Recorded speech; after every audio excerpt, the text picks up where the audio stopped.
Okay जी, तो कल हमने अपने शायद एक या दो पास पेपर किए थे, एक किया था, सही जी। तो आई होप वो आपसे हो गया होगा।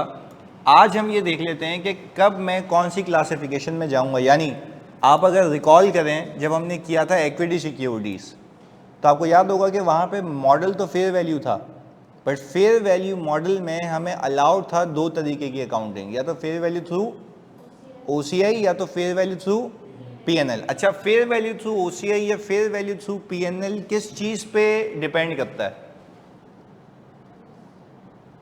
फेयर वैल्यू थ्रू OCI हो या फेयर वैल्यू थ्रू PNL हो, वो किस चीज़ पे डिपेंड करता है? शॉर्ट टर्म या लॉन्ग टर्म। अगर आपने ये डिसाइड किया कि आपने अपनी इन्वेस्टमेंट को स्ट्रेटेजिकली इन्वेस्टमेंट बना के रखना है, लॉन्ग टर्म के लिए रखना है, तो आपके लिए जो मॉडल बनाया गया है वो कौन सा है? Fair value through OCI। अच्छा, अगर आपकी नीयत ये है कि आप खरीदेंगे बेचेंगे खरीदेंगे बेचेंगे, तो फेयर वैल्यू थ्रू PNL। पर ये कहानी कौन सी सिक्योरिटीज में थी? इक्विटी सिक्योरिटीज में। यहां पे हम बात कर लेते हैं कि conditions for classification of debt securities, कि जब मैं डेट सिक्योरिटीज की बात करूंगा, उस केस के अंदर मैं कौन सी सिक्योरिटी को कब कहां लेके जाऊंगा, उसकी कंडीशंस की आज हमें बात करनी है। एग्रीड? सबसे पहले हमने मॉडल किया था कौन सा? हाँ भाई जल्दी बताओ। अमोर्टाइज कॉस्ट का। सबसे पहले कौन सा मॉडल किया था? अमोर्टाइज कॉस्ट का। अच्छा, जब मैंने सबसे पहले मेरे बच्चों अमोर्टाइज कॉस्ट का मॉडल सीखा था, तो आपको वहां पे क्लैरिटी होनी चाहिए, याद होना चाहिए कि अमोर्टाइज कॉस्ट का मतलब क्या था। कोई भी एडिशनल कॉस्ट जो मैंने कैपिटलाइज की थी, वो क्या हो रही थी?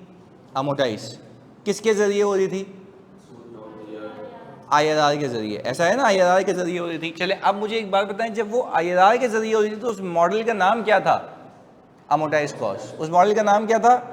Amortise cost. वो कहता है अमोर्टाइज कॉस्ट के मॉडल पे आप लोगों ने तब आना है जब आप कुछ इस तरीके से काम कर रहे हो, आपने उस सिक्योरिटी को होल्ड किया हो। मैं फिर रिपीट कर रहा हूं, आपने उस सिक्योरिटी को क्या किया हो? होल्ड किया हो। क्या करने के लिए? कलेक्ट करने के लिए, सोली प्रिंसिपल और इंटरेस्ट पेमेंट्स। अब इसकी नीयत समझें। आप याद करें, हमने पीछे जितने भी केसेस किए IFRS 9 में, आपने उसमें ये खुद कंक्लूड किया था कि मैंने डे 1 पे जो प्रीमियम पे किया है, जो ट्रांजैक्शन कॉस्ट पे की है, दो बातें बोली हैं वापस से मैंने, जो मैंने प्रीमियम पे किया है, जो मैंने ट्रांजैक्शन कॉस्ट पे की है, वो आखिर तक जाएगी। और आखिर का क्या मतलब था? रिडम्पशन तक। तो इसका मतलब ऑडिट की नहीं है, FAR 2 है। सही है, ओके। अच्छा, अब मुझे एक बात बताओ, उस केस में तुम लोगों ने क्या सोचा था? फाइनल क्या किया था? ये प्रीमियम, ये ट्रांजैक्शन कॉस्ट आखिर तक रहेगी। और आखिर तक का मतलब क्या है? रिडम्पशन तक। बीच में कोई छेड़खानी नहीं होगी। इसका मतलब क्या था? इसका मतलब ये था कि मैंने अपनी इन्वेस्टमेंट को सिर्फ इसलिए रखा है, होल्ड किया है, कि मैं कलेक्ट करूंगा सिर्फ अपना इंटरेस्ट और अपना प्रिंसिपल। अपना इंटरेस्ट और, यानी जो आज मैंने पैसे डाले हैं, मेरा मकसद और कुछ भी नहीं है सिवाय इसके कि मैंने उसको होल्ड किया हुआ है to collect principal and interest. देखो वापस से रीड करते हैं इसको। अमोर्टाइज कॉस्ट की अकाउंटिंग कब आएगी? जब आप बोलो मैंने उसको होल्ड किया हुआ है टू कलेक्ट सोली प्रिंसिपल और इंटरेस्ट। देखो लिखा हुआ है ना, hold to collect solely principal and, इसके अलावा आपका कोई मकसद नहीं है। तो वो कहता है कि भाई आप इसको अमोर्टाइज कॉस्ट पे रखो, क्योंकि आप छेड़खानी करोगे ही नहीं, जो कॉन्ट्रेक्चुअल टर्म्स हैं वही चलेंगी और आखिर में कॉन्ट्रैक्ट खत्म हो जाएगा। तो आपको तभी तो कहा गया था कि इनकम किसके तहत बुक करना? IRR के जरिए। जो कॉन्ट्रैक्ट में डिसाइड हुआ है आखिर तक वही करते रहोगे। इसलिए बोला गया कि आपको कौन से मॉडल पे जाना है? अमोर्टाइज कॉस्ट के ऊपर। पहले बताओ, बात समझ आती है? क्लियर है? देखो लॉजिकल बात है, कोई आपको बोले आपने 3 साल का कॉन्ट्रैक्ट किया है और आपको कोई बोले कि 3 साल में कोई छेड़खानी करनी है, नहीं नहीं बोलो आप, नहीं नहीं भाई कोई छेड़खानी नहीं करनी है, मेरा मकसद सिर्फ एक है, सूद कमाऊंगा प्रिंसिपल वापस लूंगा, सूद कमाऊंगा प्रिंसिपल वापस लूंगा। तो क्या ये सोली प्रिंसिपल और इंटरेस्ट पेमेंट हो गया? उसने कहा कि ऐसे लोगों के लिए फेयर वैल्यू मॉडल है ही नहीं। ऐसे लोगों के लिए कौन सा मॉडल है? सिंपल कैपिटलाइज करो, अमोर्टाइज करो, खत्म कॉन्ट्रैक्ट। याद आ रहा है जो किया था? ये साइड में हो गया। अब एग्जामिनर आपको ये कहे कि कंपनी ने इन्वेस्टमेंट की हुई है, उसका मकसद सिर्फ सोली प्रिंसिपल और इंटरेस्ट है, तो आपको कौन से मॉडल फॉलो करना है? जब मैं ऑडिट्स पे जाता हूँ ना कंपनीज के, और वहाँ पे उन्होंने इन्वेस्टमेंट की हुई होती है, तो मैं उनसे पूछता हूँ कि भाई आपका मकसद क्या है इस इन्वेस्टमेंट से रिलेटेड, या सिर्फ इंटरेस्ट खाना है और वैसे वापस लेना है? तो मैं मेरे दिमाग में आना चाहिए इन्होंने अकाउंटिंग कौन सी की हुई होगी, तो होनी भी यही चाहिए क्लासिफिकेशन। अच्छा उधर आते हैं अगली पे, क्लाइंट ने इन्वेस्टमेंट की, कंपनी ने इन्वेस्टमेंट की, कंपनी कह रही है कि यार हमने इन्वेस्टमेंट तो की है, मेरा मकसद यही है कि मैं प्रिंसिपल और इंटरेस्ट खाऊंगा। वापस सुनिएगा, मेरा मकसद यही है कि प्रिंसिपल और इंटरेस्ट खाऊंगा। फिर रिपीट कर रहा हूँ दूसरी बार, मेरा मकसद यही है कि मैं प्रिंसिपल और इंटरेस्ट खाऊंगा, मकसद यही है। पर हाँ, अगर मुझे कभी पैसे की नीड हुई, मेरी बात को फोकस होकर सुनना, अगर मुझे कभी पैसे की नीड हुई तो मैं बेच दूंगा। और अकाउंटिंग है, ऑडिट नहीं है। अच्छा, अगर मुझे पैसे की क्या हुई, नीड हुई, तो मैं बेच दूंगा। अच्छा तो देखो आप इसको रीड करते हैं, hold to collect solely principal and, पहला बुनियादी मकसद यही है कि मैं रखूंगा आखिर तक, इसका मतलब भी लॉन्ग टर्म हो गया, इसका मतलब भी, but will sell if prices are, यानी मैं बेचूंगा अगर मुझे अपनी किसी ऑब्लिगेशन को पूरा करने के लिए पैसा चाहिए होगा तो मैं बेच दूंगा। इस नीयत से अगर आप कहीं इन्वेस्ट कर रहे हो तो आपके लिए कौन सा मॉडल बनाया गया है, क्योंकि फेयर वैल्यू थ्रू ओसीआई। अच्छा ये भी तो वैसे ही नहीं हो गया जैसे इक्विटी सिक्योरिटीज में स्ट्रेटेजिक इन्वेस्टमेंट थी लॉन्ग टर्म, ये भी लॉन्ग टर्म है, ये भी लॉन्ग टर्म है, दोनों में फर्क पता है क्या है?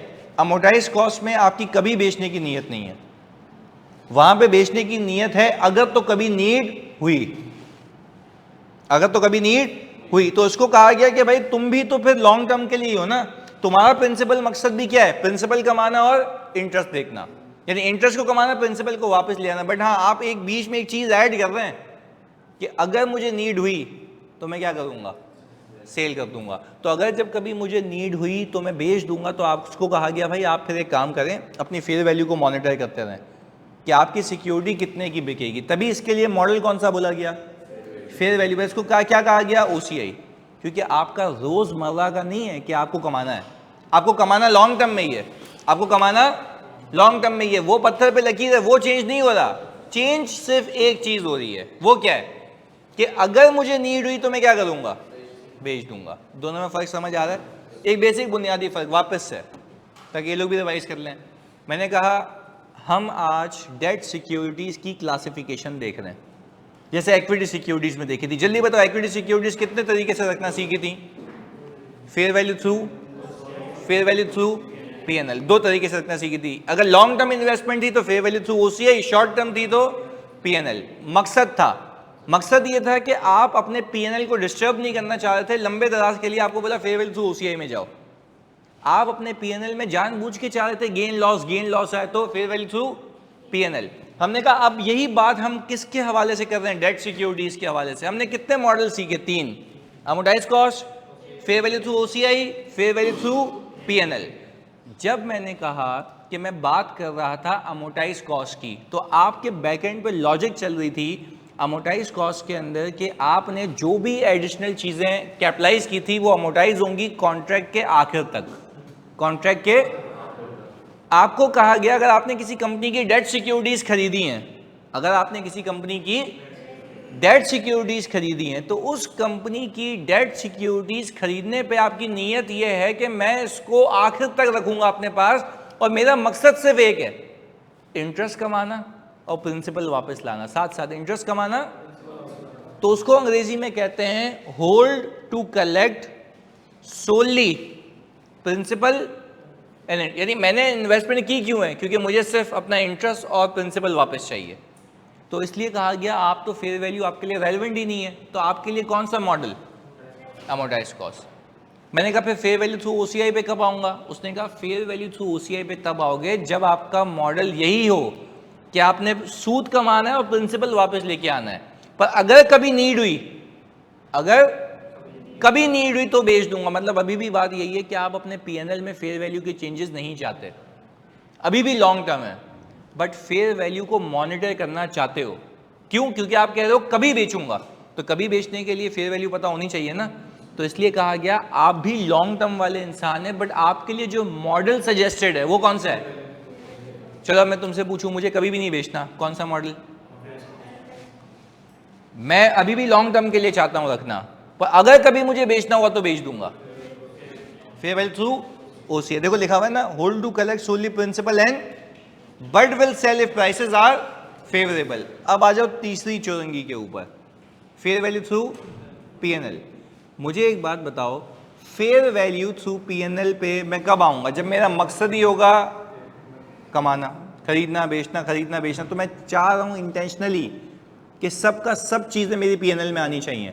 तो आप याद करें कल की अकाउंटिंग में क्या आपने फेयर वैल्यू थ्रू पीएनएल के अंदर क्या कुछ अमोर्टाइज किया था, या सिंपल कूपन इनकम, और आखिर में फेयर वैल्यू करके कहानी खत्म। इवन प्रीमियम भी अमोर्टाइज नहीं किया था, और प्रीमियम इसलिए अमोर्टाइज नहीं किया था क्योंकि आप ही वो शख्स थे जो कह रहे थे नथिंग शुड बी अमोर्टाइज, क्योंकि मुझे पता ही नहीं था कब तक रखूंगा, कल बेच दूंगा, परसों बेच दूंगा। पहले बताओ कहानी समझ आ रही है? चलें, अब क्या हम ये कह सकते हैं कि आपकी डेट सिक्योरिटीज की क्लासिफिकेशन, फिर रिपीट कर रहा हूं, आपकी डेट सिक्योरिटीज की क्लासिफिकेशन डिपेंड करती है, फिर रिपीट कर रहा हूं, आपकी डेट सिक्योरिटीज की क्लासिफिकेशन डिपेंड करती है आपके बिजनेस मॉडल के ऊपर। और बिजनेस मॉडल क्या है? लॉन्ग टर्म के लिए रखूंगा, समझ आया बेच दूंगा, या खरीदूंगा बेचूंगा। ये क्या कहलाता है? Business model. इसको अंग्रेजी में कहते हैं hold to collect solely principal and, दूसरे वाले को कहते हैं जो दूसरा मॉडल है, उसमें भी देखो मैंने क्या लिखा हुआ है, होल्ड टू कलेक्ट सोली, फिर इसके आगे से भी एक वर्ड ज्वाइन कर लेना, and sell. Hold to collect and sell, वो क्या है? Held for sale. तीनों में फर्क समझ आता है? चलें जी, तो अगर आपको एग्जामिनर ये नहीं बताया कि आपने फेयर वैल्यू थ्रू ओसीआई से करनी है, पीएनएल से करनी है, या अमोर्टाइज कॉस्ट से करनी है, तो क्या वो ऐसी चीज़ें लिख के दे सकता है? वो आपको बोलेगा कंपनी का मकसद इस इन्वेस्टमेंट से सिर्फ प्रिंसिपल और इंटरेस्ट कलेक्ट करना है। कौन सा मॉडल? कंपनी का मकसद सोली प्रिंसिपल और इंटरेस्ट पेमेंट नहीं है। Fair value through PNL. पहले बताओ याद रहेगी बात? प्लीज इस चार्ट को कॉपी करें ताकि ये समराइज वे में आपके पास है, जल्दी से। हाँ जी बच्चों, ऑनलाइन में लोग क्लियर है? हसी, मनाल, शहीर, तला, जल्दी से सारे बच्चों।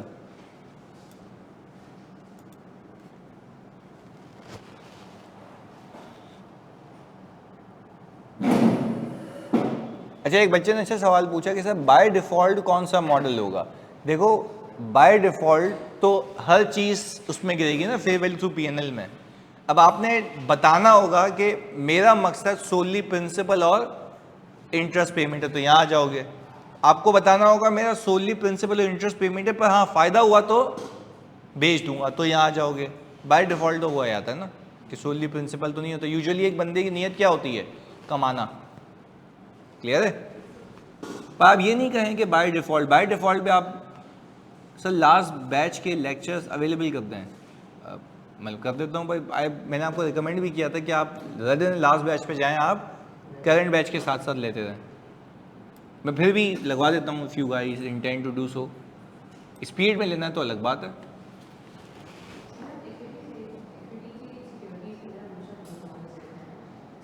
इक्विटी दो मॉडल देखते हैं।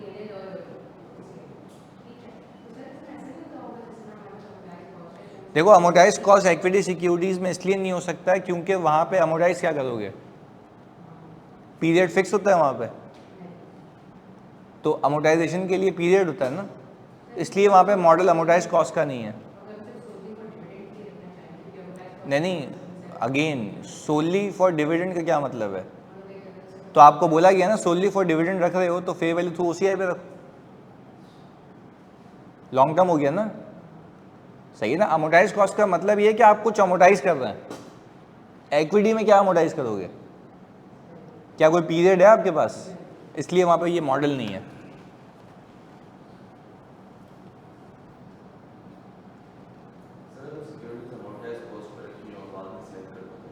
तो बिक जाए, मसला ही नहीं है, बिक जाए। वो जितने की कैरी हो रहा होगा उतने से ख़त्म हो जाएगा, कैश आ जाएगा, बाकी गेन लॉस।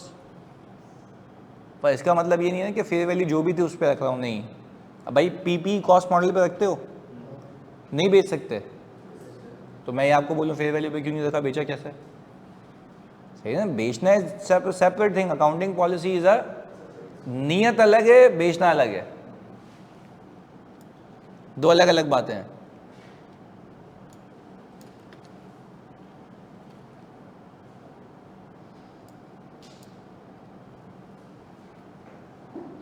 हाँ कोई भी चीज नहीं होगा, अच्छी बात है, पढ़ लिया तो तुमने।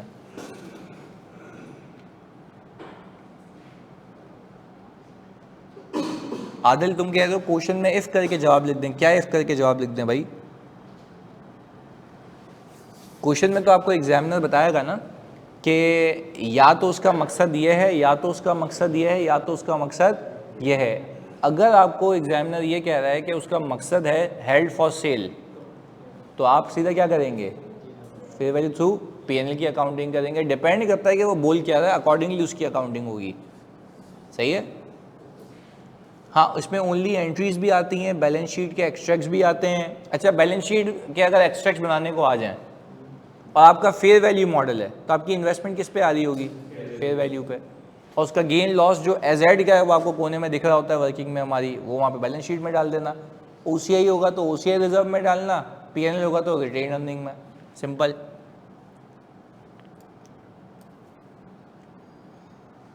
अच्छा जी, अब मुझे बताइए, कॉपी हो गया? अब इसी के ऊपर मुश्तमिल एक सवाल। अच्छा, रीक्लासिफिकेशन तला आपके कोर्स का पार्ट नहीं है ना जानी? अच्छा अभी देखें, ये एक बेसिक सवाल है, 7 मार्क्स का है। कब आया था? स्प्रिंग 2020 में। वो बोल रहा है कि भाई आप इसकी करेक्ट समरी बना के दें। मैं यहाँ पे रीड कर रहा हूँ, सही है जी, आप मुझे बताएंगे। सही है जी, और करेक्शन जिससे मैं पूछूंगा वो बताएगा, ऑनलाइन वाले आप बता सकते हैं। 7 मार्क्स देखते हैं कौन ले सकता है कौन नहीं ले सकता, अभी वाली चीज़ों तक का ना, बिल्कुल समरी। आगे वो सबसे पहले क्या कह रहा है, और कह रहा है बिजनेस मॉडल, जो अभी मैंने आपकी अल्फाज यूज किया था, hold to collect and sell है। तो इसको क्या करूं, उसको सही करना है तो क्या हटाऊं इसमें से? नहीं नहीं नहीं, देखो business model hold to collect and sell है, सेल को हटा दूं, ये हो गई करेक्ट समरी। सही है। अच्छा, कैश फ्लोस, एसपीपीआई का मतलब है solely principal and interest payments, SPPI, ये सही है, टिक लगा दूं? ओके। वो पहले यहां पे कैटेगरी में डेट और इक्विटी दोनों सिक्योरिटीज आती हैं, इक्विटी हटा दूं? चलें, आप कह रहे हैं तो हटा दिया, ये रहा, बेहतरीन, ये भी सही बता रहे हैं। Initial measurement fair value plus transaction cost, फिर सोचें, fair value plus transaction cost, यहां पे अरूबा, हसीब, शहीर कह रहे हैं सही है, सही है। चेक कर लो एक बार अमोर्टाइज कॉस्ट। नहीं, फेयर वैल्यू इंक्लूड्स प्रीमियम बेटा, फेयर वैल्यू के अंदर प्रीमियम ऑलरेडी शामिल होता है, फेस वैल्यू प्लस प्रीमियम होता है ना, तो फेयर वैल्यू बनती है, ऐसा है। तो क्या ये सही है गलत है? सही है, टिक लगा दें। अच्छा, सब्सिक्वेंटली किस पे रखूंगा? इनिशियली कॉस्ट पे, सब्सिक्वेंटली अमोर्टाइज कॉस्ट पे, तो ये सही कह रहा है ये मतलब। चलें अगले पे आ जाएं, फेयर वैल्यू थ्रू ओसीआई, वो बोल रहा है hold to collect and sell कर दें, सही है, ये डाल दिया यहां पे। अच्छा, कैश फ्लो बोल रहा है कोई कंडीशन नहीं है एसपीपीआई है ना, सोली प्रिंसिपल और इंटरेस्ट होना चाहिए। अगर कंडीशन नहीं होगी तो फिर तो वो वाला मॉडल है। हमारा मकसद क्या है? प्रिंसिपल और इंटरेस्ट कमाना है, अगर फायदा हुआ तो बेच दूंगा, तो वो तो ऊपर आ गया ना मॉडल। यहां पे एसपीपीआई लिखें, ये आ गया। अच्छा, ये कह रहा है यहां पे सिर्फ डेट सिक्योरिटीज आता है इस मॉडल में, इक्विटी भी आ सकता है, हाँ अलबत्ता एसपीपीआई जैसी कोई चीज़ वहाँ पे नहीं है, पर इक्विटी तो आ सकता है ना। वो पूरी समरी बनवा रहा है आईएफआरएस 9 की, सही है। आगे ये बोल रहा है इनिशियल मेजरमेंट, इनिशियली सिर्फ fair value plus transaction cost, चाहे दोनों में होता है। इक्विटी सिक्योरिटी में भी ट्रांजैक्शन कॉस्ट क्या होती है, क्या अप्लाइज होती है। चलें सब्सिक्वेंट मेजरमेंट, सब्सिक्वेंट में कह रहा है फेयर वैल्यू में से ट्रांजैक्शन कॉस्ट माइनस करके रिकॉर्ड करना। तो फिर क्या करें यहां पे, नहीं फिर से देख लो, model fair value through OCI है, तो बोल रहा है बाद में किस पे रखेंगे, ईयर एंड पे, फेयर वैल्यू पे। तो फिर ट्रांजैक्शन कॉस्ट का क्या करें, हटा दें सर, ये कुछ भी चीज़ नहीं होती, फेयर वैल्यू पे रखते हैं। चाहे इक्विटी सिक्योरिटी हो, आपने याद है ना साल के आखिर में फेयर वैल्यू आ रही थी, तो ट्रांजैक्शन कॉस्ट तो कब कंसिडर होती है, खरीदते हुए और बेचते हुए। ये बेच रहे हो या मार्क टू मार्केट कर रहे हो, मार्क टू मार्केट कर रहे हैं, यानी मार्केट वैल्यू पे जा रहे हैं। चलें जी ये भी हटा दिया हमने। फेयर वैल्यू थ्रू पीएनएल पे आ जाए, वो कह रहा है होल्ड टू सेल, सही है। चलें कोई कंडीशन नहीं है, कोई कंडीशन इसलिए नहीं है क्योंकि मेरी नीयत ही नहीं है, कभी भी बेच दूंगा, तो इसका मतलब है इंटरेस्ट नहीं आ रहा होगा, आ रहा होगा, पर नीयत का मसला है, सही है जी। चलें हमने कहा ये भी सही है। ये बोल रहा सिर्फ यहाँ पे इक्विटी सिक्योरिटी आती है,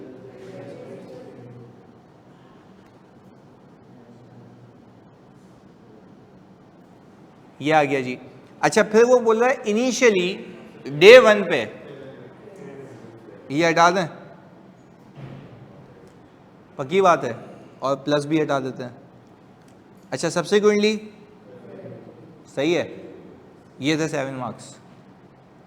सिर्फ तुम्हें, हाँ हाँ अल्लाह की कसम देखो स्प्रिंग 2020 लिखा हुआ है, ये मैं हमेशा समरी बनाता तो ये एक पेपर में उड़ के आ गया था ये, कि भाई बताओ कि क्या सही बनी हुई है या नहीं बनी हुई है, तो ये समझ आती है बात। इट्स ऑल डिपेंड्स अपॉन कि तुम्हें कॉन्सेप्ट अप्लाई करना था बस, कि वो जो कह रहा है वो सही है या नहीं है, इतनी सी बात थी। क्लैरिटी ऑनलाइन मतलब जल्दी बता दो। नहीं वो बोल रहा है prepare the corrected summary in the light of, IFRS की रोशनी में। तो आईएफआरएस की रोशनी में आप पेपर पे अपना डब्बा बनाते और सही चीज़ें लिख देते। यहाँ पे hold to collect and sell है, आप क्या लिखते सिर्फ कैश फ्लो क्या लिखते, तो वही लिखते। तो अपनी समरी रिप्रोड्यूस करनी थी आपने एग्जाम में, सही है ना। जो बनी हुई है वो कह रहा है इसको सही करो, तो मेरे पास तो यहीं पे ऊपर लिखने की शक्तियाँ हैं ना, तो मैंने कर ली। आपको तो वापस से बनाना पड़ता, सही है। या तो आप ये कहती है उसको एग्जाम में कि भाई जो तेरी चीज़ें हैं उसके अंदर यही है मसले हैं, सही कर लेना, उस पर मार्क्स आपके काटता हो, क्योंकि वो क्या कह रहा है prepare correct summary, don't suggest me a correct summary, दोनों में फ़र्क है। वो आपसे सजेशन मांगे तो उसको बोलो भाई तेरे में ये मसला है, प्रिपेयर करने का बोल रहा है तो पूरी बनानी है वापस, क्लियर है। तो हमारी सॉर्ट ऑफ पूरी बन गई ना, क्योंकि हमने इसी के ऊपर काटा पीटी कर ली है, क्लियर है। चलें सर ओसीआई में फेयर वैल्यू में से अमोर्टाइज कॉस्ट तो माइनस होती है ना, नहीं एक मिनट भाईजान, फेयर वैल्यू थ्रू ओसीआई में से अमोर्टाइज कॉस्ट कहाँ से माइनस होती है, रखा तो फेयर वैल्यू पे जाता है ना। वो तो कॉन्ट्रैक्ट की अकाउंटिंग के लिए अमोर्टाइजेशन क्या होती है, माइनस होती है, पर इसका मतलब ये है वो फेयर वैल्यू पे नहीं है, फेयर वैल्यू पे है। हमने फेयर वैल्यू को अलग रखा था, कॉन्ट्रैक्ट को अलग रखा था, तो रखा फेयर। तो आपसे कोई पूछे साल के आखिर में आपकी debt securities fair value through OCI में किस पे मेजर होती हैं, फेयर वैल्यू पे मेजर होती हैं। बात समझ आ रही है, ऑनलाइन वैल्यू क्लियर है, आप शहीद क्लियर है। ये तो डिनाइल ही नहीं है ना, वो तो होगी फेयर वैल्यू पे, उस पर तो कोई मसला ही नहीं है, सही है। चलें अब आप अपने पास हेडिंग डाल दें कॉन्सेप्ट ऑफ इशूअर।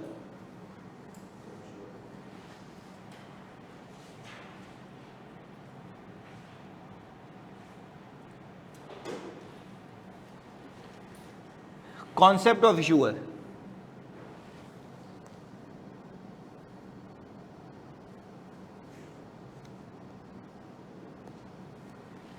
अच्छा इशूअर कौन होता है, जो सिक्योरिटी इशू कर रहा है। अब वो इक्विटी सिक्योरिटी भी इशू कर सकता है और डेट सिक्योरिटी भी इशू कर सकता है, हम अकॉर्डिंगली बात कर रहे हैं। चलें अब मुझे बताएं, इशूअर के केस के अंदर अगर एक इशूअर है जिसने बॉन्ड इशू किए,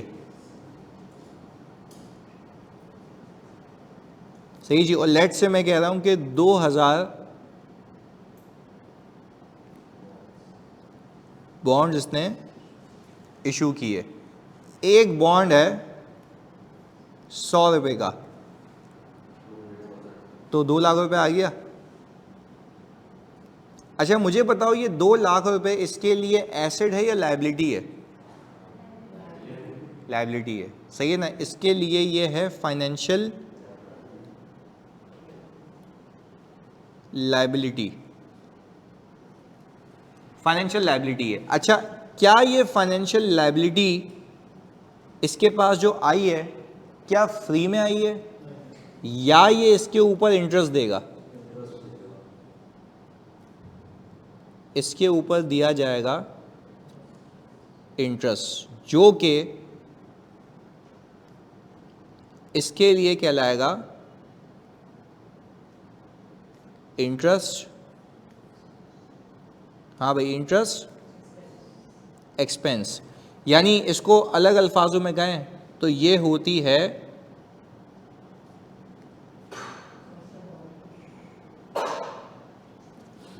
कॉस्ट ऑफ इशूअर। इशूअर के लिए कॉस्ट, उसके लिए क्या थी? इनकम। इसके लिए क्या है? वापस। उसके लिए क्या थी? इसके लिए क्या है? कॉस्ट। चलें अब यहाँ पे हमने इसको नाम दिया था ये वाला, कूपन दिया था। कूपन उसके लिए इनकम था, इसके लिए एक्सपेंस है, कॉस्ट है। अच्छा मैंने ये कहा क्या ऐसा हो सकता है, मैं फिर रिपीट कर रहा हूँ, क्या ऐसा हो सकता है, ये बड़ी लॉजिकल बात करूँगा क्योंकि इस पे कंफ्यूज नहीं होना आप लोगों ने। क्या ऐसा हो सकता है कि इशूअर जो है ट्रांजैक्शन कॉस्ट पे करे? बिल्कुल हो सकता है। इशूअर क्या पे करे? भाई ब्रोकर को बोले ना मुझे अरेंज करा के दे, मैं पैसे दूंगा तुझे। अब मैं आपसे पूछता हूं, अज्यूमिंग आसान अल्फाजों में, 2 लाख रुपए की फेस वैल्यू है ना, 100 रुपए का एक है ना, तो 2000 के ये हो गए 2 लाख। इसके ऊपर उसने कहा मैं 15% पे करूंगा, तो कितना आ गया? 30,000। हमने कहा 3 साल करूंगा, 90,000 हो गया। मैंने कहा, अब देखो कहानी से कहानी कैसे मिला के तुम्हें कनेक्ट करता हूं। मैंने कहा अगर मैंने ट्रांजैक्शन कॉस्ट पे की इसके ऊपर, तो इस बोरिंग के करने के लिए मैंने सिर्फ उसको 90,000 दिए, यस, पर एक और एडिशनल कॉस्ट पे की है, ट्रांजैक्शन कॉस्ट। किसको पे की है? ब्रोकर को। तो मैंने कहा अज्यूमिंग कि मैंने कोई 7,000 रुपए की ट्रांजैक्शन कॉस्ट पे की है, तो मेरा टोटल खर्चा 97,000 हो गया है। किसके ऊपर? इस कॉन्ट्रैक्ट के ऊपर, इस कॉन्ट्रैक्ट के ऊपर। मैं आपसे पूछता हूं मेरी असल कॉस्ट 15% होगी या इससे ज़्यादा होगी? मेरा असल खर्चा इससे ज़्यादा है। देखो अगर मैं ये कह रहा हूं ना कि मैंने इस कॉन्ट्रैक्ट को हासिल करने के लिए, इस बोरिंग को करने के लिए कोई 90,000 का खर्चा किया, तो आप बोलें सर आपकी कॉस्ट 15% है, पर आपकी जो इफेक्टिव कॉस्ट है, असल कॉस्ट है, वो 15% से ज़्यादा होगी। तो यहाँ पे कॉन्सेप्ट ये सिखाना था आपको, यहाँ पे कॉन्सेप्ट ये सिखाना था कि यहाँ पे भी IRR यूज़ होगा, और इस IRR का मीन्स होगा एक्चुअल कॉस्ट ऑफ बोरिंग। उसके लिए IRR क्या था? Actual return. एक्चुअल रिटर्न इसके लिए क्या है? Actual cost. यूं कर लेते ना, उसके लिए एक्चुअल इनकम, इसके लिए एक्चुअल कॉस्ट। वो जो इनकम बुक करता है आईआरआर से करता है, ये जो एक्सपेंस बुक करेगा इसको भी कहा गया कि तुमने जो 7,000 रुपये पे किए ना, ये भी तो तुम्हारा एक्सपेंस है, ओवर द पीरियड बुक करो। तो तुम मुझे एक ऐसी आइडिया देते हो कि इस केस में इशूअर का आईआरआर कम होगा ज़्यादा होगा? ज़्यादा होना फ़ायदा है, इसके लिए नुकसान है, क्योंकि उसकी कॉस्ट ज़्यादा हो जाएगी। लॉजिकली बात समझ आ रही है? तो आपको कॉन्सेप्ट पता होना चाहिए कि क्यों इसकी कॉस्ट ऑफ बोरोइंग ज़्यादा होगी, क्योंकि उसने एडिशनल खर्चा किया है, और एडिशनल खर्चा करने की वजह से इसकी कॉस्ट, तो इसका आईआरआर भी। तो आईआरआर का मतलब सिर्फ एक्चुअल इनकम नहीं होता, आईआरआर का मतलब एक्चुअल कॉस्ट भी होता है। किसके पर्सपेक्टिव से? इशूअर के पर्सपेक्टिव से। Very good. तो आप मुझे जल्दी से यहाँ पे ये कॉपी करें तो हम इसका एक इलस्ट्रेशन करते हैं।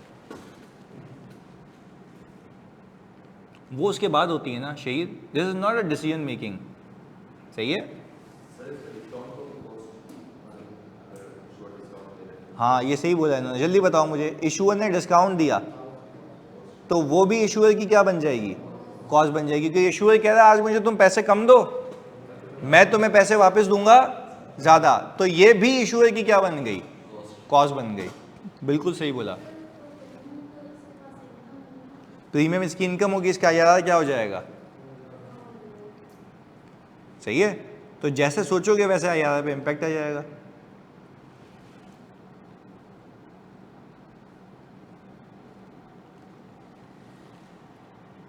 कुछ भी नहीं किया दिल हमने बोला कि भाई अब इशूअर की अकाउंटिंग सीख रहे हैं, 2 लाख रुपए उसने किसी से लिए, उसने कहा मैं आपको 15% का सूद दूंगा। वो 15% का सूद इसके लिए, इशूअर के लिए क्या है? कॉस्ट ऑफ बोरोइंग है। तो मैंने कहा कॉस्ट ऑफ बोरोइंग 15% की अगर आप देखें तो वो बनती है 30,000 रुपये सालाना। तो 3 सालों में कितनी हो गई? 90,000। हमने कहा 90,000 अगर मैं किसी को पे करूं तो मेरी cost of borrowing percentage terms में 15% है। पर मैंने कहा क्या इस कॉस्ट ऑफ बोरोइंग में एक और चीज़ ऐड हो रही है? यस। वो क्या है?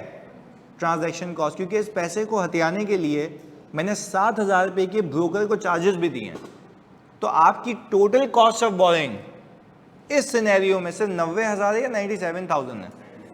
तो 97,000 का मतलब यह है कि परसेंटेज टर्म्स में आपका जो एक्सपेंस है वो 15% से ज़्यादा है, क्योंकि आपकी एक्चुअल कॉस्ट ज़्यादा है। तो यहाँ पे हमने फिर समराइज़ ये किया आदिल कि इशूअर के केस में आईआरआर का मतलब होता है एक्चुअल कॉस्ट, इन्वेस्टर के केस में आईआरआर का मतलब होता है एक्चुअल इनकम। दोनों में ये फ़र्क है।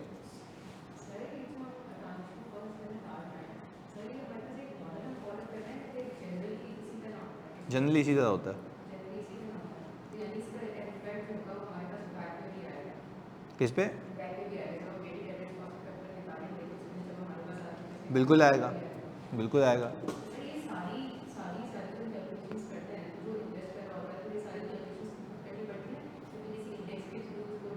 नहीं एक्सेल पे हो जाती है, मैंने किसको बुलाया था? मैंने टकाटक कैलकुलेशन कर ली थी।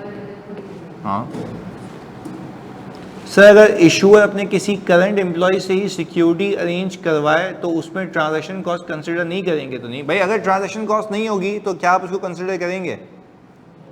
तो आपका आईआरआर और आपका कूपन क्या होगा? बराबर होगा, कोई मसले वाली बात नहीं। तो ये अप्लाई कब होता है? जब ट्रांजैक्शन कॉस्ट आ जाए। सही है शहीद? हाँ जी, चलें टूवर्ड्स, करें शुरू। चलें जी, कॉपी हो गया जानी ऑनलाइन वालों? ये आखिरी वाला कर रहे हैं।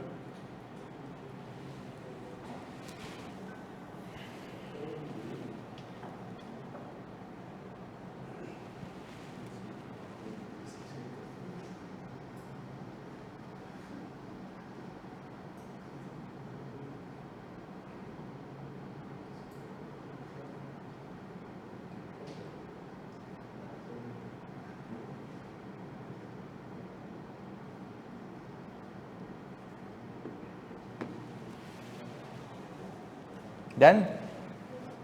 चलें, एक बेसिक सवाल इधर देखिएगा, बड़ी इंपॉर्टेंट चीज़ इसमें सिखानी है मैंने आप लोगों ने। इसके बाद आप फिर हर रंगो नस्ल का पास पेपर करने के लायक हो जाएंगे। सही है जी? ये फाइनेंशियल लायबिलिटी आ गई तो गेम खत्म। वो खत्म हो जाएगा। आगे कितने बॉन्ड इशू किए हैं? इशू किए हैं तो मतलब ये इशूअर है, सही है। ऑन जनवरी 1 2020 एक बॉन्ड कितने का है? 100 रुपये का है। अच्छा भाई, रिटर्न कितने का है? अच्छा, इस 10% को हम क्या कह सकते हैं? Coupon rate. पर मुझे ये नहीं समझ आ रहा एक्चुअल कॉस्ट ये क्या दी हुई है, तो ये क्यों ज़्यादा है? ये एडिशनल पे किया तो इसका भी तो एक्सपेंस बुक होना ना, क्या वन टाइम बुक हो रहा over the period? Over the period. चलें, अब हमने कहा कि पहले इसका फिनोमेना बनाते हैं। हमने कहा फेस वैल्यू जो है वो हमने रखी यहाँ पे 10,000 इंटू 100, ये कितना हो गया? 1 मिलियन। क्या कोई प्रीमियम है? नहीं, तो हमने कहा हम इसको खाली रखते हैं यहाँ पे।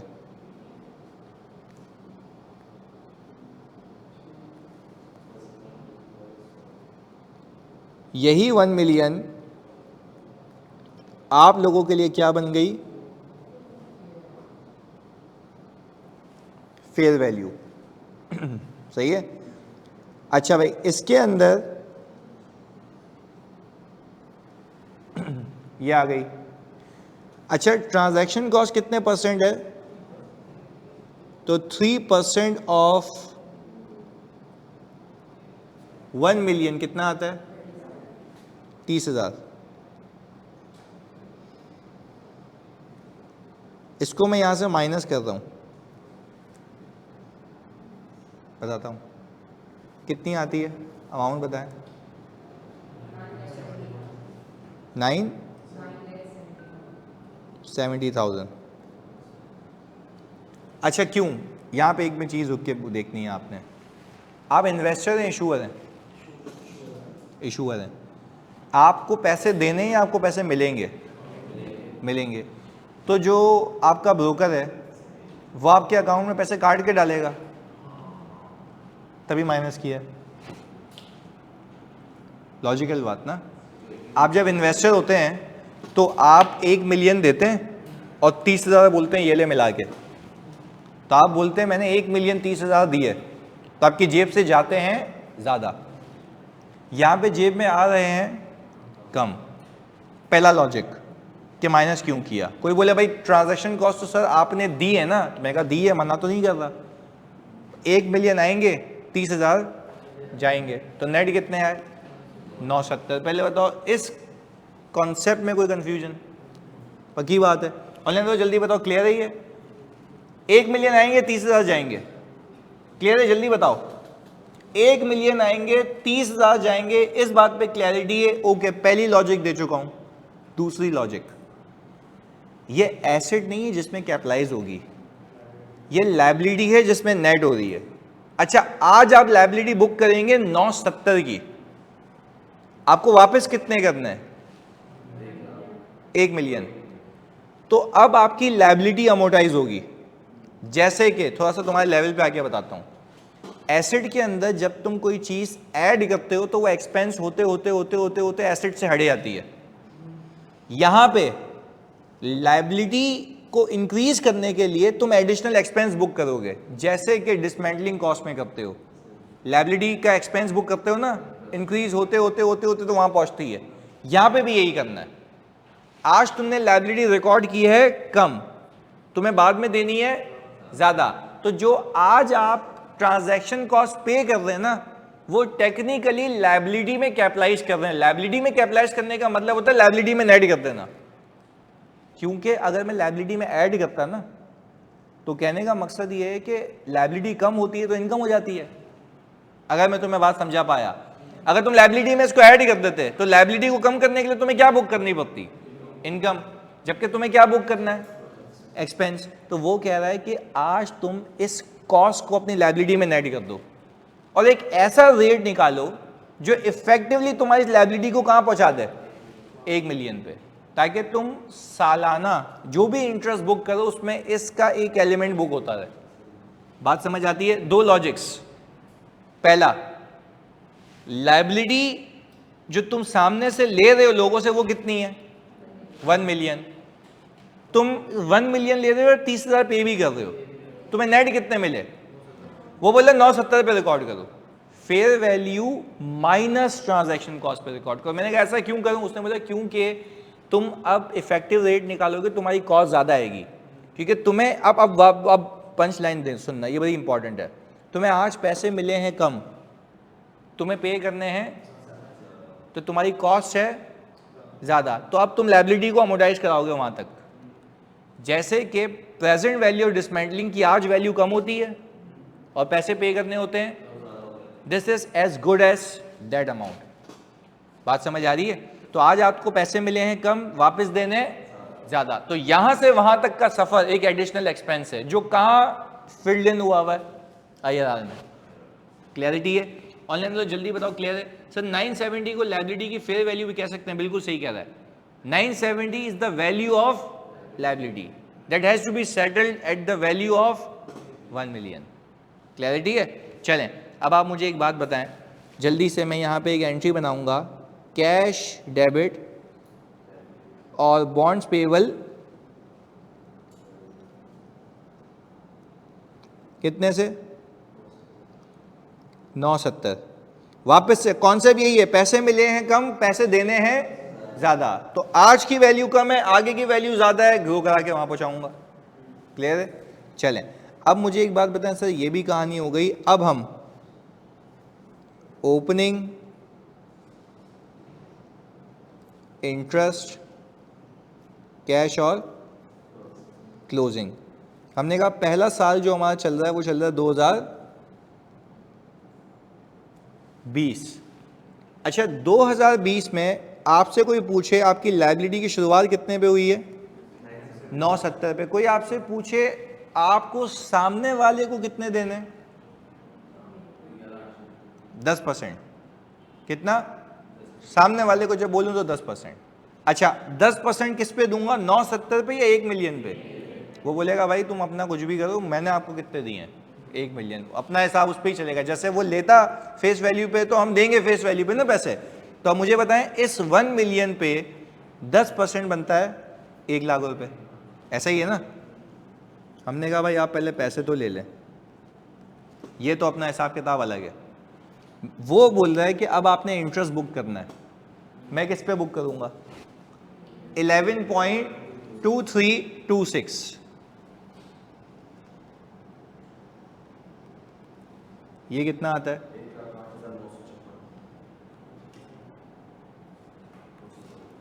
ये 108956। अच्छा, अब मुझे एक बात बताओ, ये नहीं बात समझ आ रही है 1 लाख से ज़्यादा कैसे? आहिस्ता आहिस्ता ग्रो होगा, तो इसको यूं कहें अगर सिंपल जबान में, 108956 में कूपन भी है और अमोर्टाइजेशन भी है। कूपन भी है ताकि उस 970 को कहाँ पहुँचाना है? 1 मिलियन पे। तो वो किसके ज़रिए हो रहा है? IRR के ज़रिए। अच्छा, मुझे क्लोजिंग बताते हैं।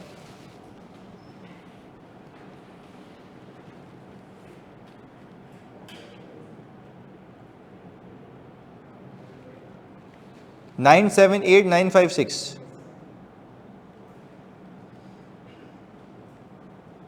यही है भाई? ओके जी, 978,956 हो गया ये। अच्छा, हमने अगर इसकी एंट्री बनानी हो, ये एंट्री थी जनवरी 1, 2020 की। अब हम एंट्री बनाएंगे जानी 31 दिसंबर 2020 की। अच्छा, यहाँ पे आपने कैश को डेबिट किया या क्रेडिट किया? क्रेडिट किया। कितने से? हाँ भाई, इंटरेस्ट एक्सपेंस बुक करूँ या इनकम? 108,956। और यहाँ पे देखो बॉन्ड्स पेबल क्रेडिट हो गया, तो कितने से हुआ? 8,956 से। ये वो 30,000 रुपये का एक हिस्सा है जो आज बुक हुआ है as a expense. This is as good as, again वो जो मैं कह रहा हूँ डिसमेंटलिंग को ग्रो करा रहे हो, तो उसमें से एक अमाउंट इशूअर के लिए, एक अमाउंट आपकी अकाउंटिंग की ग्रोथ के लिए। क्लैरिटी है? चलें जी, अगले साल आ जाएं 2021। 21 978,956 इस पे बताते हैं इंटरेस्ट एक्सपेंस कितना आता है 109 यही है, ये आ गया 1,00,000 रुपए। अच्छा अब टेक्निकली 9962 की अमोर्टाइजेशन हो रही है, ऐसा ही है ना। तो अब मैं यहाँ पे आ जाऊँ 31 दिसंबर 2021 पे, तो कैश हमारे पास से चला गया कितना 1,00,000 रुपए, इंटरेस्ट एक्सपेंस आ गया 1099 और बॉन्ड पेएबल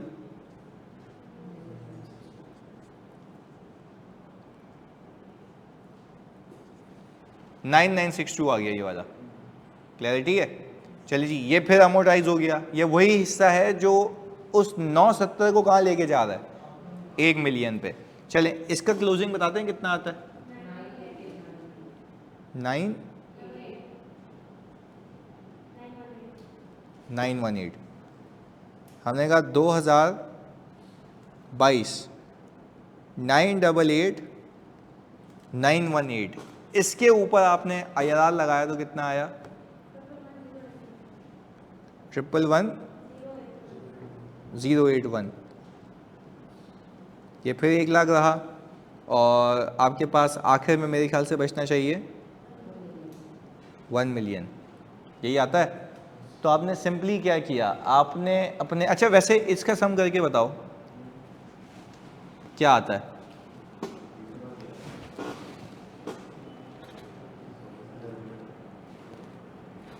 इन सब का सम,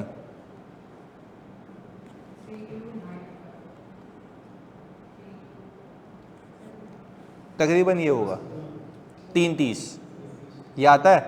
तो वो जो 30,000 रुपये है ना, वो आपने कितने सालों में बुक किया 3 सालों में, जबकि आपको पता था ना आपकी एडिशनल कॉस्ट है, आज आपको पैसे मिले हैं कम, वापस करने हैं ज़्यादा, तो आपका वो जो टाइम वैल्यू ऑफ मनी का गैप है वो यहाँ पूरा हुआ है। क्लैरिटी है। तो आपको इस दिन पे, पहले दिन में कॉन्ट्रैक्ट में पता था कि आपने इस पैसे को हासिल करने के लिए कॉस्ट जो इंकर की है 330 की है, तो एक्सपेंस भी कितने का बुक हुआ है 330 का। पहले बताओ क्लैरिटी है यहाँ तक, ऑनलाइन वालों जल्दी बताओ तो क्लैरिटी है इशूअर की अकाउंटिंग में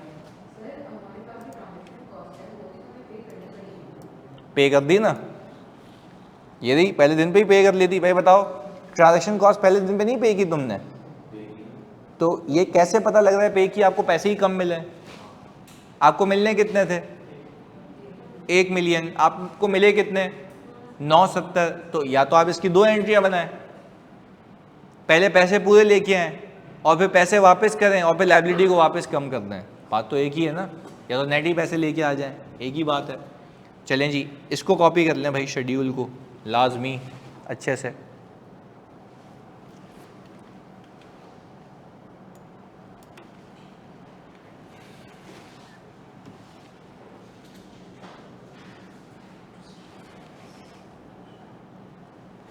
राउंडिंग ऑफ क्यों नहीं करता, तुम लोगों ने करवाई नहीं राउंडिंग ऑफ किसकी भाई, ये तुम लोग ही तो फिगर बता रहे हो। अगर IRR की राउंडिंग ऑफ की बात कर रहे हो, यानी IRR की राउंडिंग ऑफ करूंगा तो कभी जिंदगी में सवाल मैच नहीं होगा।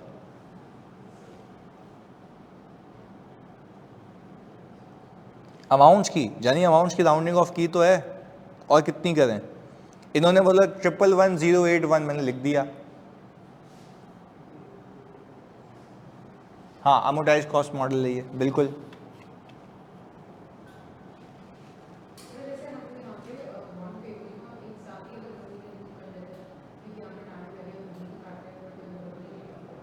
हैं तो पहले दिन पे अगर 1 मिलियन से रिकॉर्ड कर लेते बॉन्ड पेबल को, 30,000 का क्या करते, सेपरेट नहीं, कैसे अकाउंटिंग क्या करते, कैश क्रेडिट करते, डेबिट क्या करता, कुछ भी नहीं हो सकता ना, एक्सपेंस कर नहीं सकते, डे 1 पे हो जाता, तो एक जो उससे रिलेटेड लायबिलिटी है उसको कम कर लिया ना। एक जो उससे रिलेटेड लायबिलिटी उसको कम कर लिया ना, वही तो किया है मैंने।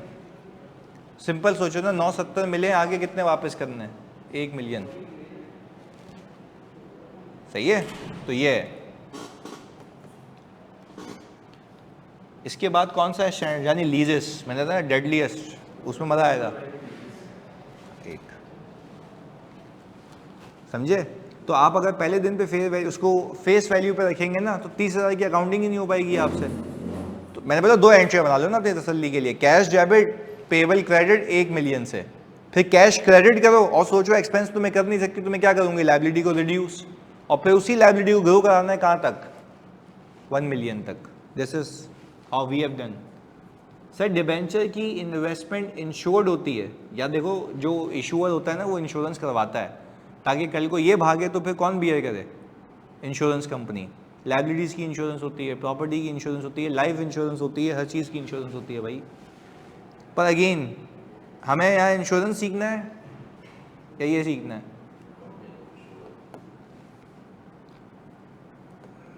अच्छा चलो एक तुमसे टेक्निकल सवाल पूछता हूँ, सही है? सुने, मुझे एक बात बताओ, अगर तुम्हें कोई प्रैक्टिकली मार्केट में ये बोले कि इन्वेस्टर की शर्त है कि मैं तब दूंगा जब तू इंश्योर कराएगा, क्या वो इंश्योरेंस ट्रांजैक्शन कॉस्ट का पार्ट बनेगी? इंक्रीमेंटल है वो, क्या है? तो इशूअर का IRR क्या होगा, कम होगा, ज़्यादा? और ज़्यादा हो जाएगा, क्योंकि उसने एडिशनल कॉस्ट लगाई है। तो क्या वो उसको वन टाइम एक्सपेंस बुक करेगा या ओवर द पीरियड? तो उसका IRR ज़्यादा हो जाएगा।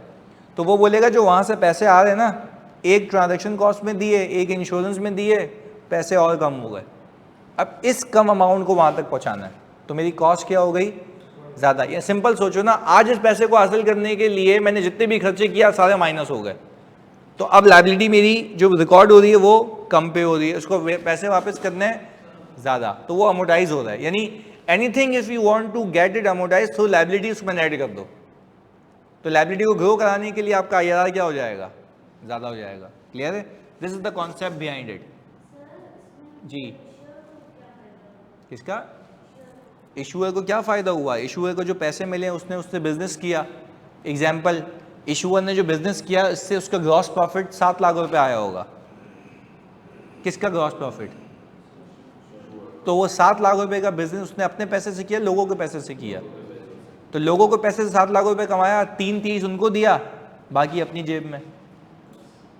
अब ये नहीं पूछना उसने क्या बिजनेस किया, क्या करता रहा पूरा दिन, सही है, वो अलग है, बिल्कुल ऐसा ही है। अच्छा वो पूछ रहे हैं कि सर ये बता दें कि जब ये कॉन्ट्रैक्ट ख़त्म होगा तो क्या एंट्री बनेगी, बॉन्ड पेएबल डेबिट और कैश क्रेडिट, पैसे ख़त्म, क्योंकि 3 साल का कॉन्ट्रैक्ट ख़त्म हो जाएगा।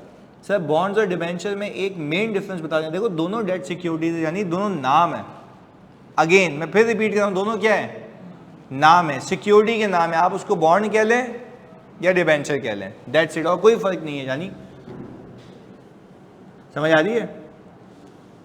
अच्छा अब तुम जब अभी तुम वैसे PTCL के फाइनेंशियल जाके देखना, मैं तुम्हें दिखा भी दूंगा, उन्होंने भी डेट सिक्योरिटी इशू की थी, उसका नाम रखा था सुकूक सर्टिफिकेट। क्या रखा था? अच्छा सुकूक सर्टिफिकेट इसलिए रखा क्योंकि उन्होंने बोला कि मैं जिन लोगों से पैसे ले रहा हूँ ना उनको मैं रिटर्न तो दूंगा, पर वो रिटर्न नहीं होगा, प्रॉफिट होगा, क्योंकि इस्लामिक नाम दे दिया उसको। तो PTCL कौन हो गया? इशूअर, पर उस जो इंस्ट्रूमेंट का नाम है वो सुकूक सर्टिफिकेट हो गया। और उसने बोला मैं क्या करूंगा इससे, भाई मैं इससे हलाल काम करूंगा। हलाल काम क्या है कि भाई मैं नेटवर्क लगा रहा हूं, उससे जो इनकम आएगी उस पर मैं आपको फिक्स रिटर्न दूंगा। पैसे पे पैसा बनाना ही सूद होता है ना। तो वो बोल रहा है अगर मुझे लॉस हुआ तो लॉस में, पे कैसी लॉस में शराकत दारी, तू वैसे ही लगा के उसको फिक्स रिटर्न दे रहा है, तो ये कैसी हिसाब किताब हुआ? अगेन ये तो एक डिबेट है। कहने का मतलब ये इनको समझाने के लिए नाम क्या हुआ, चेंज हो गया, नाम चेंज हुआ, तरीका चेंज हुआ। देखो मुफ्ती भी तो यही कहते हैं ना, तरीका कहाँ सही होना चाहिए। जैसे अब मैं जब अभी प्राग गया था, यूरोप गया था, तो वहाँ पे क्या था, वहाँ पे मौलाना घूम रहा था मेरे साथ, उसने मुझे देखो यार मसला ये है कि चिकन हम पाकिस्तान में भी खाते हैं, चिकन हम यहाँ पे भी खाते हैं, यहाँ पे वो हराम क्यों है, उसको सही तरीके से ज़िबा नहीं किया गया। बोला तरीका, तो वो बोल रहा है इसी कॉन्सेप्ट को ना फाइनेंसिंग पे भी अप्लाई करो। तरीका क्या है? नहीं मतलब वो तो मैंने उसको ये बोला, मैंने कहा भाई किसको, मुर्गी को यहाँ से क्या मिला रहा है, वो कार्टन पीटी अलग है, ये अलग है। तुम उससे पैसे लेके उसको बोल रहे मैं तुझे फिक्स रिटर्न दूंगा, तो फिक्स रिटर्न का मतलब यही है कि क्या बन गया, वो सूद बन गया। या तो तुम ये बताओ कि उस जो तुमने टावर्स लगाए उससे कितनी इनकम आएगी उसका हिस्सा दूंगा। दिस इज बिजनेस, ये होती है शराकतदारी। ये क्या शराकतदारी है, मुझे पैसे दे, मैं टावर लगाऊंगा, बिजनेस करूंगा, हलाल इनकम होगी, उसमें से 10% तेरा। चलो उसको एक तरीका ये भी दे सकते हैं कि तुम क्योंकि पार्टिसिपेट नहीं कर रहे हो तुम्हारा रिटर्न इतना। बात समझ आ रही है? पर फिर उसमें से ये डिमॉन्स्ट्रेट करना होता है कि वाकई उस टावर्स को लगाने से फ़ायदा हुआ या नहीं हुआ। तो अगेन उसका मकसद था सवाल पूछने का कि सर सुकूक सर्टिफिकेट या कोई भी है, में नाम अलग अलग होते हैं, कहलाएगी वो कौन सी सिक्योरिटी, डेट सिक्योरिटी। बात समझ आ रही है? आप बॉन्ड कह लें, डिबेंचर कह लें, सुकूक सर्टिफिकेट कह लें, व्हाट्सएवर। क्लियर है? अकाउंटिंग यही होनी है। चलें, इनको वो प्रॉफिट सुकून देगा, बिल्कुल ऐसा ही है। अगर टैक्स भी पेड करना हो, नहीं टैक्स तो देखो इसके बाद है यार, वो इंक्रीमेंटल नहीं है भाई। टैक्स क्या इंक्रीमेंटल है, वो तो उसकी वजह से आता है, तो वो नहीं। ऐसे तो तुम बोलो पूरी कंपनी इस पर डिपेंड करती है, सब यहाँ डाल दोगे क्या, ऐसा नहीं है सर। ओके, इशूअर का आईआरआर लो हो कूपन से, तो मतलब इन्वेस्टर ने प्रीमियम पे किया है। बिल्कुल सही कह रहा है भाई। अगर इन्वेस्टर आपको प्रीमियम पे करेगा और आपको वो वापस नहीं करना, तो क्या ऐसा हो सकता है कि आपका एक्चुअल कॉस्ट कम हो जाए? यस हो सकता है, क्योंकि आज आपको पैसे मिले हैं ज़्यादा, आप वापस करेंगे तो आप अपनी लायबिलिटी को रिड्यूस कर रहे होंगे, तो लायबिलिटी को रिड्यूस करने के लिए आपकी इनकम बनेगी ना वो, तो वो अपने कॉन्सेप्ट अपनी जगह है। बिल्कुल सही कह रही है। ऑनलाइन में लोग बताओ, यहाँ तक इशू है कि अकाउंटिंग क्लियर है, तो हम ज़रा इसको कंक्लूड करें, जल्दी बताओ। हाँ जी, तो वो इशूअर के लिए डिस्काउंट होगा। इशूअर के लिए डिस्काउंट नहीं कहो, गलत, वेरी रॉन्ग। इशूअर के लिए डिस्काउंट नहीं होगा। आप सिंपल बोलो इशूअर को प्रीमियम मिला है, वो उसको वापस नहीं करेगा, कहानी यहाँ खत्म हो गई। आप खुद देखो ना, आप लायबिलिटी रिकॉर्ड करते, लेट्स से अज्यूम करो इस केस में प्रीमियम होता, आप आज पैसे लेके आते उससे और लायबिलिटी रिकॉर्ड करते 1 मिलियन पे या उससे ज़्यादा पे, यानी लेट्स से 1.5 मिलियन, 5 लाख का प्रीमियम दे दिया उसने, 2 लाख का प्रीमियम दे दिया, तो आपको जेब में कितने हैं, 1.2 मिलियन। आपको पैसे वापस कितने करने हैं, तो ये 2 लाख रुपए कहाँ गए, जेब में। हमारी इनकम है ना, वन टाइम बुक करूं आहिस्ता आहिस्ता, तो मैं 1.2 से 1 पे आऊंगा, तो मेरा जो आईआरआर होगा वो कम हो जाएगा, तो वो केस करेंगे अभी। सही है जी। अच्छा, अब तुम इसका जवाब दे दो। इशूअर है, सुनना, इशूअर है और इशूअर ने डिस्काउंट दिया हमने उसको, तो सोचो मुझे पैसे कम मिले होंगे, ज़्यादा कम मिले होंगे, और मुझे वापस देने ज़्यादा, तो मेरा आईआरआर ज़्यादा हो गया होगा, मेरी कॉस्ट में क्या हो गया, इजाफा। तो मैंने 2 कॉस्ट पे की, एक ट्रांजैक्शन कॉस्ट और दूसरा डिस्काउंट, जो कि मुझे वापस नहीं मिलने। तो जैसा आपका मेथडोलॉजी है, जैसा एग्रीमेंट है, वैसी आपकी कॉस्ट पे इफेक्ट आएगा। क्लैरिटी है, पक्की बात है। चलें, अब इसी चीज़ को कैटर करने के लिए ज़रा हम एक प्यारा सा पास पेपर करते हैं। कितने नंबर का है भाई, 7 मार्क्स का।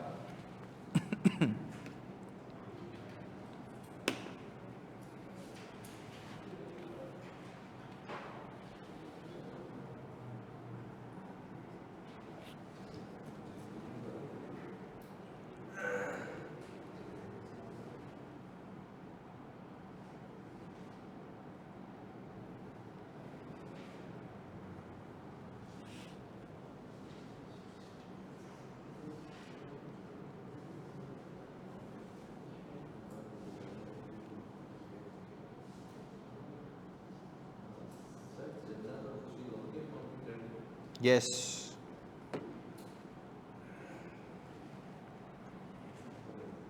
अब तो मेरे ख्याल से आपको दोनों आ गई ना, दोनों अकाउंटिंग आती है ना अब तो।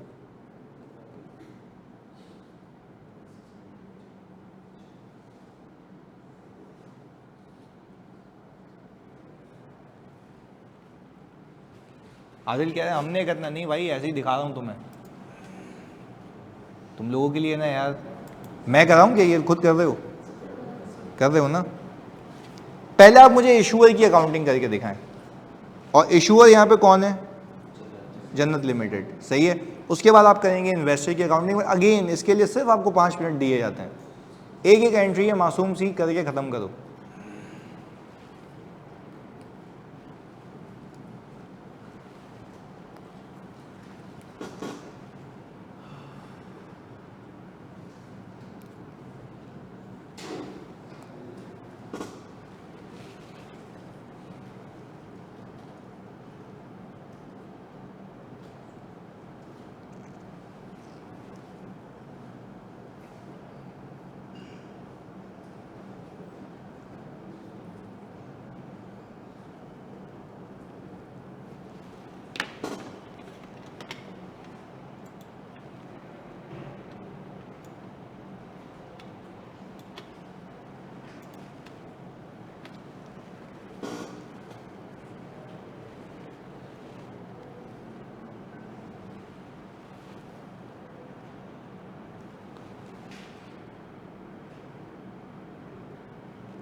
हाँ लिखा हुआ है ना इसमें, देखो आगे, debentures are subsequently measured at amortise cost by जेल। तो ये तो इशूअर है ना,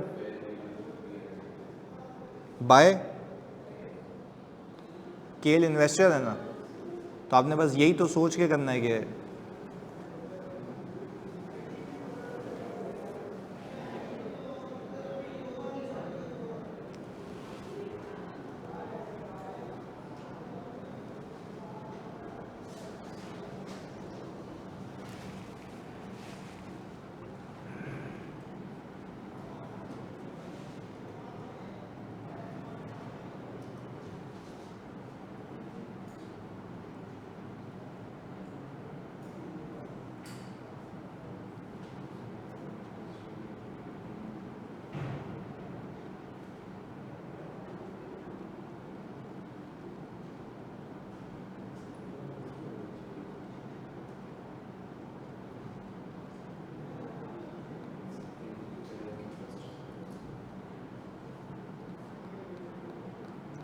हाँ भाई इशूअर की अकाउंटिंग हो गई। किसमें?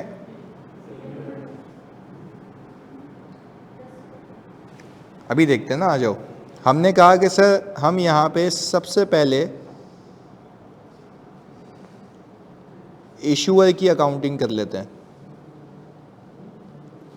और वो कौन सी कंपनी है?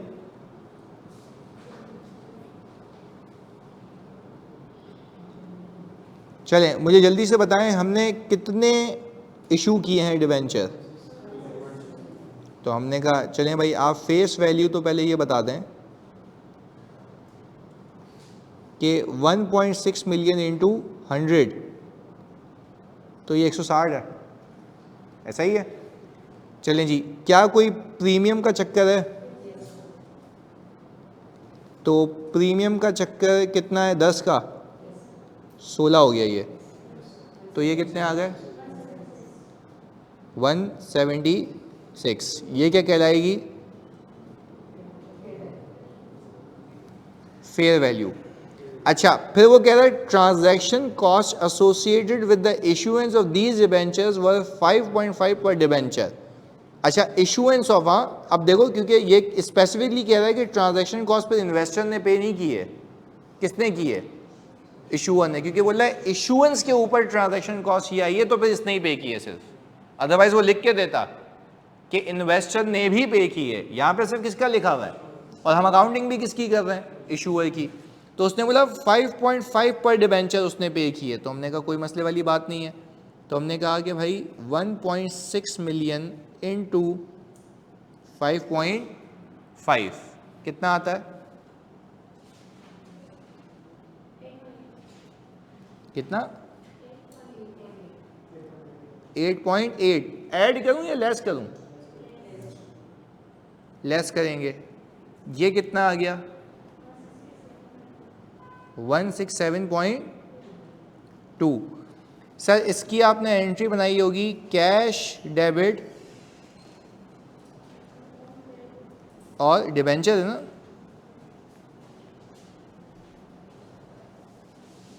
हाँ जानी, डिबेंचर पेबल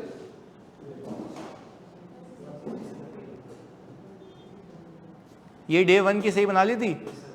अच्छा डे 1 था ये जनवरी 1 2019। क्लैरिटी है? अच्छा भाई ये हिसाब किताब हो गया इसका डे 1 का। कूपन कह रहा है 16% है, हर दिसंबर पे पे होगा। अच्छा भाई और फिर वो कह रहा है कि approximate effective rates were 15% for JL. अच्छा मुझे ये बताओ कि कूपन रेट उसका 16% है, तो यानी मुझे देना 16% है और मेरी असल कॉस्ट 15% आ रही है, क्यों? बेनिफिट ज़्यादा मिला है ट्रांजैक्शन पे कॉस्ट पे करने के बाद भी, क्योंकि आज आपके पास 167 आए, आपने देने 160 हैं वापस, ऐसा ही है ना? तो टेक्निकली आपको यहीं से समझ आना चाहिए कि प्रीमियम की वजह से आपको हो गया है फ़ायदा। तो अब मैं यहाँ पे ज़रा ओपनिंग, इंटरेस्ट, कैश और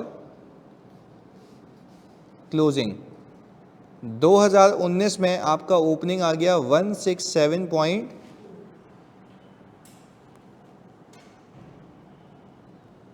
इसके ऊपर ज़रा लगाएं आप 15%, वो कितना आता है 20। प्रीमियम ज़्यादा है, ट्रांजैक्शन कॉस्ट कम है, इसलिए IRR कम है, बिल्कुल। और यहाँ पे IRR का रिटर्न ही लगाना है, IRR का मतलब है हमारी एक्चुअल कॉस्ट वो कम है ना, क्योंकि मुझे जो पैसे दिए जा रहे हैं वो ज़्यादा है, जो मैं खर्च कर रहा हूँ वो कम है। तो मैं ये नहीं कह रहा मेरी कॉस्ट नहीं है, पर जो मैंने कॉस्ट 16% अज्यूम की थी वो उससे कम है, सही है। अच्छा अब ये बताओ मुझे ये कैश कितना आएगा, 160 का 16%, 160 का 16% कितना है 25.6 है। अच्छा तो जल्दी से बताते हैं क्लोजिंग कितना आता है 166.8। अच्छा अब हम ज़रा 31 दिसंबर 2019 की अगर एंट्री बनाना चाहें तो जल्दी से बताओ कैश कितना दोगे आप, ये फेस वैल्यू पे लगाया ना। इंटरेस्ट एक्सपेंस कितना, सर तो ये कैश ज़्यादा पे हो रहा है, एक्सपेंस कम है, तो क्या आपकी लायबिलिटी डिबेंचर पेएबल डेबिट हो जाएगा? डेबिट होगा ना, लायबिलिटी क्या होगी? तभी तो आपकी नेट इनकम बुक हो रही है। नेट इनकम का मतलब ये है कि एक्सपेंस उतना नहीं बुक हो रहा जितना होना चाहिए, वो कम बुक हो रहा है, तो आपकी लायबिलिटी कम होती रहेगी ओवर द पीरियड। कितना आता है ये 0.1 या 2 आएगा? हाँ जी पहले बताओ ये वाली बात समझ आती है डिबेंचर वाली? क्या आपने अब लायबिलिटी अमोर्टाइज कर रहे हो पर इंक्रीज होने के बजाय वो डिक्रीज होगी, आपके एक्सपेंस में कमी पेशी हो गई। देखो ना 25.6 का बुक होना चाहिए था, वो 0.08 का हो रहा है। तो over the period of technically premium income इसमें नेट कर रहे हैं, जो आपका फ़ायदा है, जो आपको वापस नहीं करना, मतलब करना नहीं है आपने वापस। क्लैरिटी है? पक्की बात है। अच्छा इसी का इन्वेस्टर हो जाएगा, पर क्या वो 1.6 मिलियन डिबेंचर पे करोगे या 0.32? 0.32 क्योंकि उसने पूरे नहीं खरीदे, कुछ खरीदे, बाकी किसी और ने खरीदे होंगे, उसकी अकाउंटिंग उसने मुझे नहीं बोली। अच्छा अब जल्दी से बता दो क्या उसने किस पे रखा हुआ है, तो उसमें रेट कौन सा यूज़ करोगे इनकम बुक करने के लिए? कूपन यूज़ करेंगे। 14% क्या करेंगे?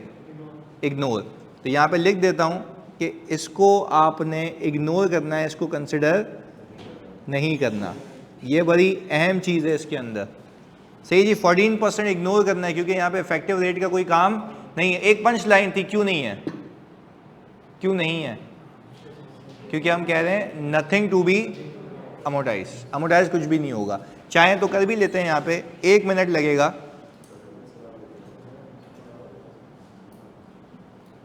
हाँ भाई, इन्वेस्टर की अकाउंटिंग के लिए जल्दी से बताते हो फेस वैल्यू।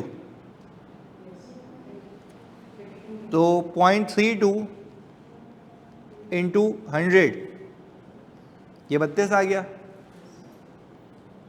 उसने प्रीमियम लिया है तो उसने प्रीमियम दिया होगा, कितने का आ रहा है? तो ये आ गया 3.2, ये आ गया 35.2। अच्छा, क्या कोई ट्रांजैक्शन कॉस्ट ने पे की है? नहीं सर। ये आ गई पहले दिन की अकाउंटिंग सीधी। सर ये बॉन्ड पेएबल का डेबिट होना एक तरह से इनकम है जो प्रीमियम है और वो over the period profit and loss में जाएगा। अच्छा, over the period profit and loss में अलग से इनकम बुक हो रही है, इंटरेस्ट में नेट हो रही है। इधर वो जो कह रहे हैं ये 0.52 की आपने लायबिलिटी जो कम की है, क्या इसकी इनकम बुक हो रही है? यस, पर क्या अलग से दिख रही है या एक्सपेंस में नेट हुई हुई है? एक्सपेंस में नेट हुई हुई है। सही, तो ये बात याद रखिएगा आप। चलें, हमने कहा इसकी आपने एंट्री बनाई इन्वेस्टमेंट डेबिट और कैश क्रेडिट 35.2 से। अच्छा, ये कब की एंट्री है भाई? अच्छा, अब 31 दिसंबर पे मुझे नहीं लगता मुझे शेड्यूल बनाने की कोई नीड है, मुझे लगता है सीधा सीधा हिसाब किताब है। अच्छा, तो इसको कैश मिलेगा और इंटरेस्ट इनकम बुक हो जाएगी। कितने से जल्दी बताओ? 32 का 16%। इसमें ये ट्रिक थी बस सवाल में कि फेस वैल्यू को पिक करके चलना है। सही ना, वो बच्चों ने भंड मारा था एग्जाम में, मुझे पता है, बट 32 का, इसकी 32 का। कुछ तो ऐसे चलसी थे जो इसके 160 पे लगा के आ गए थे इनकम। खरीदे, उसने कहा मैं इनकम इसको पूरी दे दें, तो ये पूछे बताया भी था उन लोगों ने आके, मतलब फखर से बताया था उन्होंने कि हमने ये किया है। इधर 32 को 16% लगाओ, कितना आता है? कितना? 592। ओके, 5.12। ये सीधी कूपन इनकम है। तो सर इसके पास से कूपन जा रहा है 25.16, तो आपके पास कम क्यों आ रहा है? हमने जितना खरीदा है उतने की बात हो रही है, क्योंकि जिस इन्वेस्टर की ये बात कर रहा है उसने खरीदे कम है। चलें, हमने कहा सर इसके बाद कैरिंग अमाउंट कितने पे है? 35.2 पे। फेयर वैल्यू दी हुई है सवाल में 112, ये रही। तो अगर हम यहाँ पे 112 को मल्टीप्लाई करें, कितने हमारे पास? 0.32 मिलियन। कितना आता है? 35.84। तो गेन है लॉस है? कितने का? 0.64। आपने यहाँ पे एंट्री बना लेनी है investment debit fair value gain in P&L 0.64। हाँ भाई, होता है सवाल। चलें जी, तो ये मेरे ख्याल से हम कॉन्सेप्ट्स की समाप्ति पे आ चुके हैं, बट कुछ ऐसे कॉन्सेप्ट्स हैं जो आज तक टेस्ट नहीं हुए, वो भी कराने हैं मैंने। तो मैक्सिमम 2 क्लासें along with the pass paper IFRS 9 की बाकी हैं। सही है जी। तो कल हम कुछ नई चीज़ें देखेंगे जो आज तक टेस्ट नहीं हुई हैं। मेच्योरिटी द क्लोजिंग वैल्यू कितनी होगी सर इशूअर के केस में? Maturity the closing value. अच्छा, एक और बात, एक और चीज़ भी बतानी थी। देखो, जैसे बच्चा पूछे ना मेच्योरिटी द क्लोजिंग वैल्यू कितनी होगी, इस सवाल में ये एग्जामिनर ने आपको होशियारी करने का अगर बोला ही नहीं है कि आखिर तक जाओ, तो आप जाएंगे? जितने भी फायदे हो नहीं। 1 साल मतलब 1 साल। अच्छा, वो तो जैसे मैं IRR बना के मैच करता हूँ ना, एग्जामिनर डोंट बॉदर, वो नहीं करता। वो सिर्फ बच्चे को बोलता भाई एंट्री बना के देते, समझ आ रहा तुझे या नहीं आ रहा। अब तुम आगे जाके चेक करोगे, देखोगे मैच नहीं हो रहा, खुद टेंशन में आ जाओगे भाई यार वो उसने मैच नहीं किया हुआ। हम IRR जब बनाते तो मैच करते हैं ताकि कॉन्सेप्ट दिया जाए। वो तुम्हें होशियारी बिल्कुल नहीं करनी है कि मैं आखिर तक जाऊंगा। उसने 1 साल बोला तो कहानी वहाँ ख़त्म कर देनी है। क्लैरिटी है, पक्की बात है।